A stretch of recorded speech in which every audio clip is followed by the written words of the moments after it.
there are 4th of Julys. Every country's got their own. In Switzerland, it's August 1st. In Norway, it's May 17th. France, it's July 14th. It's so exciting to be in countries and experience their joy on their terms. I was raised thinking the world is a pyramid with us on top and everybody else trying to get there. Until well into my adulthood, I believed that if a country didn't see it our way, because we care, we should go in there and find them a government that saw it the right way, you know? And then I realized people don't all have the American dream. People have different dreams. That's not a bad thing, that's a beautiful thing. These people have the Sri Lankan dream. Norwegians have the Norwegian dream, Moroccans have the Moroccan dream. And when you travel, you realize there's a lot of pride on this planet. A lot of Americans underestimate the pride out there. They got spine. They'll fight to the end, you know? They got pride and spine that we might even not understand. I was in a cafeteria in Afghanistan once, in Kabul.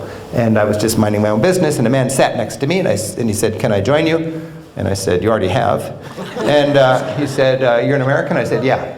He said, "I'm a professor here in Afghanistan, and I want you to know that 1/3 of the people on this planet eat with spoons and forks like you do. 1/3 of the people eat with chopsticks, and 1/3 of the people eat with their fingers like I do, and we're all civilized just the same." That's what he said, we're all civilized just the same. And I thought, boy, you've got a chip on your shoulder. But I thought about it later than that, and he understood that those of us who use spoons and forks really thought that people who eat with their fingers were a little less civilized, you know? And he wanted to make that point. And for the rest of my trip through South Asia, I was going to fine restaurants filled with local people who were professional, well-dressed people, no silverware in the place at all, ceremonial sink in the middle of the room. People would wash their hands and use their fingers for what God intended them to be used for, to nourish them. And it became quite natural. In fact, when I got home, I had to be retrained to use spoons and forks. But I just thought that was just a fun little lesson you can have when you're traveling. There are proud struggles going on. Every year on this planet, 8 or 10 languages, distinct languages, die out. With no fanfare, it's just 8 or 10 ethnic groups lose their battle. It's a slow battle. By the time they lose, everybody's even forgotten they exist. That last person who speaks that language dies, one little bit less ethnic diversity on this planet. Now, all of these ethnic groups have their own Nathan Hales, Patrick Henrys, and Ethan Allens. I was raised thinking, Patrick Henry, Nathan Hale, the ultimate. And then I realized there are a dime a dozen on this planet. Not to belittle ours, but the other countries have their own. They don't even know ours, they know theirs. They're surprised we don't know theirs. It's pretty exciting. And in your travels, to make your travels a little more real, you can try to empathize with present-day Nathan Hales. A very easy example would be Archbishop Oscar Romero in El Salvador. I had the good fortune of going down to Salvador 4 or 5 times since they had their civil war, checking it out and just learning from it and so on. And of course they had a horrible civil war, and it was this, you know, communist against capitalist kind of thing where you got the landless peasants wanting more rights, and you got big landowners saying, you know, just shut up and work on the plantation and we'll sell you canned goods from the United States. And it was a very bloody thing, a very difficult thing, a lot of propaganda, hard to know what end was up. I went down there and got to talk to all sorts of different parties, and it was quite a powerful experience. I gained a really big respect for Archbishop Oscar Romero. He was a champion of the downtrodden, of the poor, you know, of the landless peasants. He said, I'll be likely killed, but I will rise again in my people. And of course he was shot, and he rose in his people like you cannot imagine, just like he predicted. And you see these beautiful banners of him, the people radiating with that Romero passion for justice.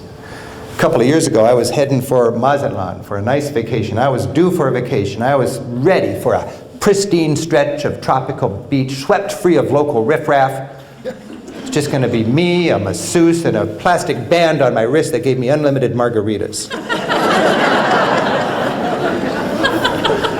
You know what I mean? Oh, baby, that's a good vacation. And then somebody invited me to El Salvador for the 25th anniversary of the assassination of this guy. And I told my friends and family, I'm not going to have any fun on the beach. I got to go to El Salvador. And I was there. And I was in a sweaty dorm bunk covered with bug bites, eating rice and beans one day and beans and rice the next, having the time of my life. I was so glad I was there. I was marching in the streets with tens of thousands of Salvadorans. We stopped by this monument in the capital city of El Salvador. And I thought, this looks a lot like a monument we all know and love. It's a perfect knockoff of our Vietnam Memorial. with just as many names chipped into the black granite. And then it occurred to me, whoa, each one of those names is a person who died fighting me. We killed them. Maybe they were communists and they had to be killed, but the United States killed them, pretty clearly. Now, again, I'm not, either way, it doesn't matter what's right or wrong here. The reality is, you got 50,000 families that have lost a loved one, and they blame America. That's the reality. Think of the cultural baggage we have in our country. When we grew up, it was the Depression, clean your plate. Then it was the Nazis, or World War II, and Pearl Harbor, and then it was the Cold War, and now it's 9/11. Think of 9/11, how it's changed our life in the last 10 years. Okay, that's our baggage. Other countries have similar baggage. In El Salvador, it's 50,000 people's names on this wall.